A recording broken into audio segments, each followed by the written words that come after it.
नमस्कार दोस्तों, एक बार फिर से स्वागत है आपका मेरे चैनल वेल्थ क्रिएटर पे। तो दोस्तों, आज हम एक और आईपीओ के साथ डिटेल डिस्कशन करेंगे जो कि अपकमिंग आईपीओ है और जल्दी आपको देखने को मिलने वाला है।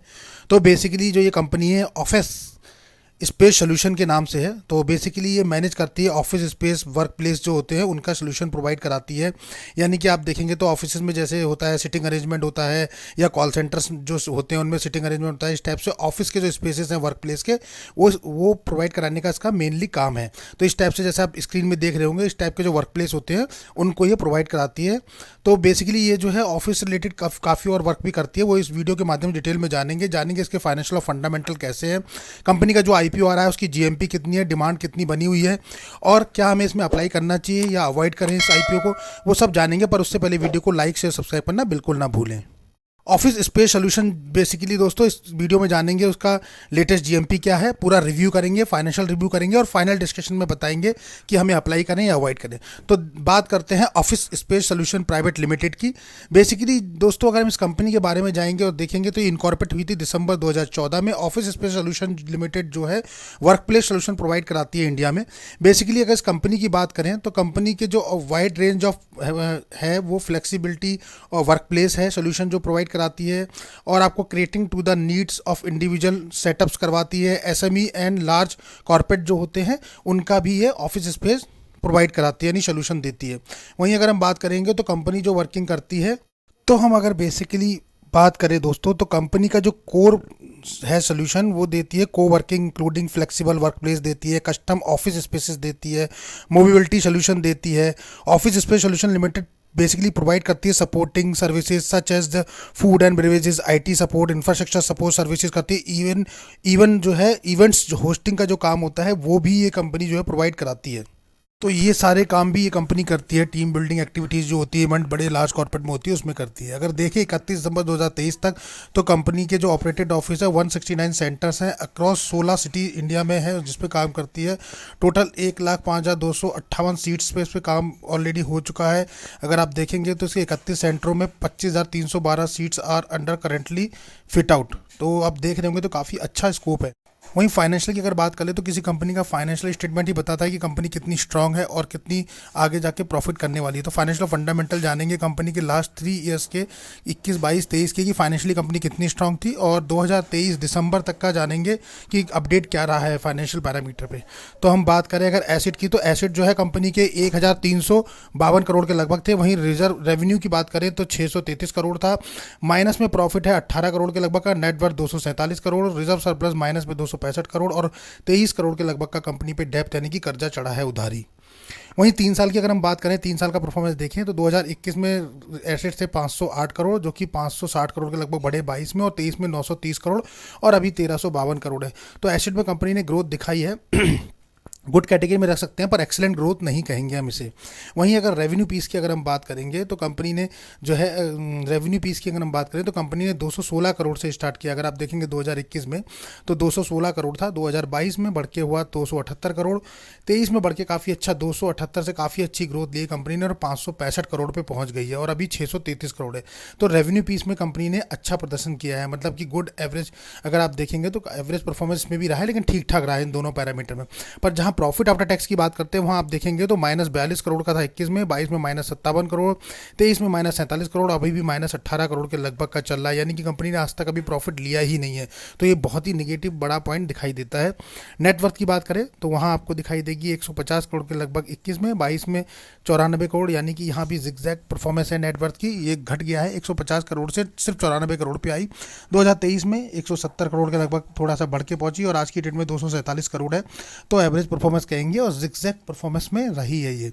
वहीं रिजर्व और सरप्लस की बात करें तो वो भी माइनस में आपको देखने को मिलेगा। -167 करोड़ था 21 में, -223 करोड़ हो गया 22 में, और -204 करोड़ के लगभग 23 में, और अभी भी -265 करोड़, यानी कंपनी पे रिजर्व बिल्कुल भी नहीं है इस समय। तो ये कंसर्न एरिया बनता है जहां माइनस में रिजर्व चल रहा है, यानी कि एक्सेस है कंपनी के पास, खर्चे जो है बहुत ज़्यादा है। वहीं कर्जे की बात करें तो 2 करोड़ 97 लाख का बढ़ के 12 करोड़ हुआ, फिर घट के थोड़ा 10 हुआ, और आज की डेट में 23 करोड़ 72 लाख लाख के लगभग कंपनी पे कर्जा चढ़ा हुआ है, यानी ये भी एक कंसर्न एरिया है। तो हमें देखना पड़ेगा कि इसका डेप्ट रेशियो क्या निकल के आ रहा है, उसके बेस पे पता लगेगा कर्जा एक कंसर्न है नहीं है, पर ये जो है इंक्रीजिंग ट्रेंड में है। तो अगर परफॉर्मेंस की बात करेंगे आप, फाइनेंशियल परफॉर्मेंस तो एवरेज है। अगर यहाँ देखें तो एसेट और रेवेन्यू पीस में ही कंपनी ने काम किया है, अदरवाइज प्रॉफिट आफ्टर टैक्स हो गया, नेट वर्थ भी एवरेज रहा है, और रिजर्व सरप्लस और कंपनी पे डेप्ट जो है वो 3 निगेटिव इंडिकेटर्स दिखाई दे रहे हैं। तो कुल मिला के देखा जाए तो एवरेज परफॉर्मेंस है, अच्छी कंडीशन में हम नहीं बोल सकते कि कंपनी का जो फाइनेंशियल है वो अच्छी हेल्थ में है। वहीं अगर आपकी परफॉर्मेंस इंडिकेटर की बात करेंगे तो मार्केट कैपिटलाइजेशन आपको देखने को मिलेगा 2658 करोड़, यानी कि ये स्मॉल कैप कंपनी की श्रेणी में आती है। आरओसी काफ़ी अच्छा है, 37% के लगभग, यानी एक्सलेंट कैटेगरी आप कह सकते हैं। रिटर्न ऑफ कैपिटल एम्प्लॉयड जो है वो 37% है, तो काफ़ी अच्छा है। डेप्ट टू इक्विटी भी काफ़ी अच्छी है, 0.1 है, यानी कि 1 से नीचे होती है तो काफ़ी अच्छी मानी जाती है। तो यहाँ 0.1 है तो गुड माना जा सकता है इसको भी। पर RONW की बात करें तो माइनस में आपको देखने को मिलेगा, यानी रिटर्न ऑफ नेटवर्थ की बात करें, क्योंकि प्रॉफिट आफ्टर टैक्स जो है वो माइनस में कंपनी का चल रहा है, इसकी वजह से आपको है RNW भी माइनस में ही दिखाई दे रहा है, -7.66। ये एक बहुत बड़ा कंसर्न एरिया है जो कि बिग इम्पैक्ट डालता है अपने शेयर होल्डर पे, अपने इन्वेस्टर पे, कि जहां कंपनी जो है रिटर्न ऑफ नेटवर्थ कमा ही नहीं रही है। तो वो एक कंसर्न एरिया है जहां कंपनी प्रॉफिट पे काम ही नहीं कर रही है। तो RONW इसका जो है निगेटिव है, जो हमें साफ दिखाई दे रहा है। तो यानी कि फाइनेंशियली और फंडामेंटल दोनों पे ही कंपनी वीक नज़र आ रही है, काफ़ी स्ट्रॉन्ग नहीं दिख रही है। ऑब्जेक्टिव ऑफ इशू क्या है कंपनी को इसको लाने का, तो कंपनी को जो ऑब्जेक्टिव ऑफ इशू है, फंडिंग कैपिटल रिक्वायरमेंट है कंपनी की towards the stables for the new centres, यानी कंपनी को अपनी कुछ न्यू सेंटर बनाने हैं। तो ये अच्छे काम है कि कंपनी अपने जो है एक्सपेंडिचर पे काम कर रही है, यानी कंपनी को बढ़ाना चाहती है। उसमें फंडिंग और वर्किंग कैपिटल रिक्वायरमेंट है कंपनी को थोड़ा सा, और तीसरा है जनरल कॉर्पोरेट पर्पस। तो इन 3 पर्पस की वजह से कंपनी अपना IPO लेकर मार्केट में आई है। तो हम देखेंगे तो यहाँ कर्जे की कहीं भी बात नहीं हुई है कि कंपनी को अपना डेप्ट रिड्यूस करना है। इंपॉर्टेंट डेट्स की बात कर लेते हैं, क्या क्या वो डेट्स होने वाली हैं। तो अगर आप देखेंगे तो ऑफिस स्पेस सोल्यूशन IPO का है, जो IPO डेट है 22 मई से लेकर 27 मई के बीच में आपको देखने को मिलेगा। फेस वैल्यू रखी गई है 10 रुपये पर शेयर, यानी भविष्य में 10 टुकड़ों में डिवाइड हो सकता है ये। प्राइस बैंड रखा गया 364 से 383 रुपये पर शेयर। लॉट साइज रखा गया है 39 शेयर्स एक लॉट में आपको मिलेंगे। टोटल इशू साइज काफ़ी छोटा है, 598 करोड़ के लगभग आपको टोटल इशू साइज दिखाई, जिसमें फ्रेश इशू काफ़ी कम रखा है कंपनी ने पोर्शन, यानी फ्रेश इशू सिर्फ 128 करोड़ का है। रेस्ट बाकी अगर आप देखेंगे तो ऑफर फॉर सेल है, जो कि आपको तकरीबन 470 करोड़ के लगभग 471 करोड़ दिखाई देगा। लिस्टिंग इसकी NSE और BSE पे दोनों पे होती हुई दिखाई देगी। ये भी एक नेगेटिव पॉइंट है, जहां ऑफर फॉर सेल का पोर्शन ज़्यादा है और फ्रेश इशू कम है। रिटेल कैटेगरी में एक लॉट आपको 39 शेयर्स मिलेंगे, जिसमें 14,937 रुपये आपको पे करने हैं। वहीं रिटेल कैटेगरी में मैक्सिमम 13 लॉट तक अप्लाई कर सकते हैं, 507 शेयर मिलेंगे एक लॉट में, और 1,94,000 रुपये आपको पे करनी है 13 लॉट में। स्मॉल HNI में मिनिमम 14 लॉट अप्लाई करने होते हैं, 546 शेयर मिलेंगे, 2,09,000। मैक्सिमम 66 लॉट अप्लाई कर सकते हैं स्मॉल HNI में, 2,574 शेयर मिलेंगे, 9,85,000 रुपये। बिग HNI में 67 का आपका लॉट बनेगा, 2,613 शेयर मिलेंगे, 10,780 रुपये लगभग आपको पे करने हैं।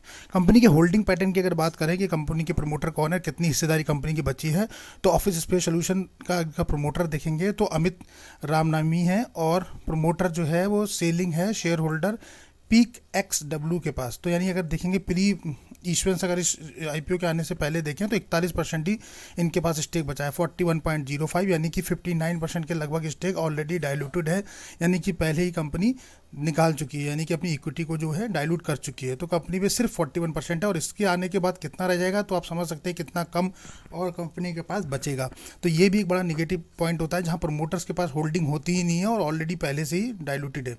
तो अगर हम देखें तो QIB के लिए रिजर्वेशन चार्ट की बात करें तो 75% रखा गया है QIB के लिए, यहाँ QIB को काफ़ी अच्छा पोर्शन दिया। रिटेल के लिए अगेन यहाँ सिर्फ 10% का रखा है, बिकॉज कंपनी जो है काफ़ी निगेटिव में है, दैट्स वाई 10% ही रखा जाता है SEBI से। और HNI के लिए 15% का पोर्शन रखा गया है।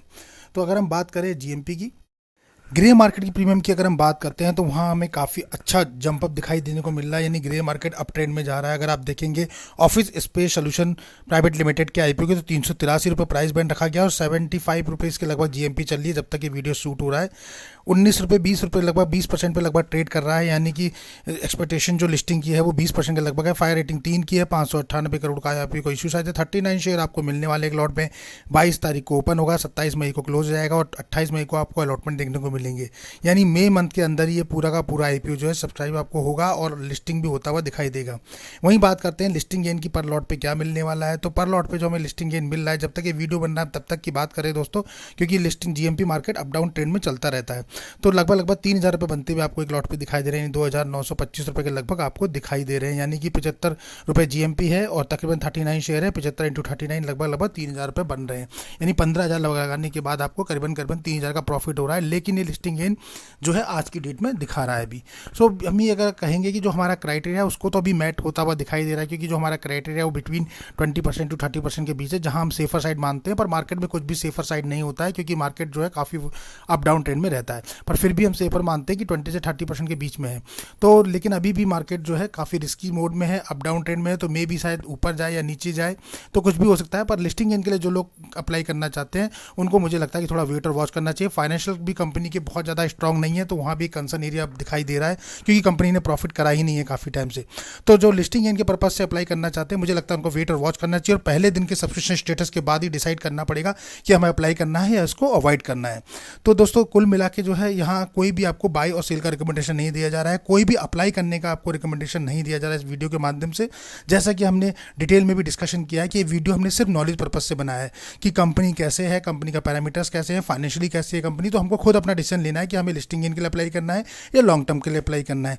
तो लिस्टिंग गेन का अभी तो कुछ ऐसा दिख नहीं रहा, क्योंकि मार्केट काफ़ी अप डाउन ट्रेंड में है। तो बस दोस्तों एक छोटा सा वीडियो था। वीडियो अगर आपको पसंद आए तो उसको लाइक शेयर और सब्सक्राइब करना बिल्कुल ना भूलिए। मिलते हैं अपने ऐसी नेक्स्ट वीडियो में, तब तक के लिए नमस्कार।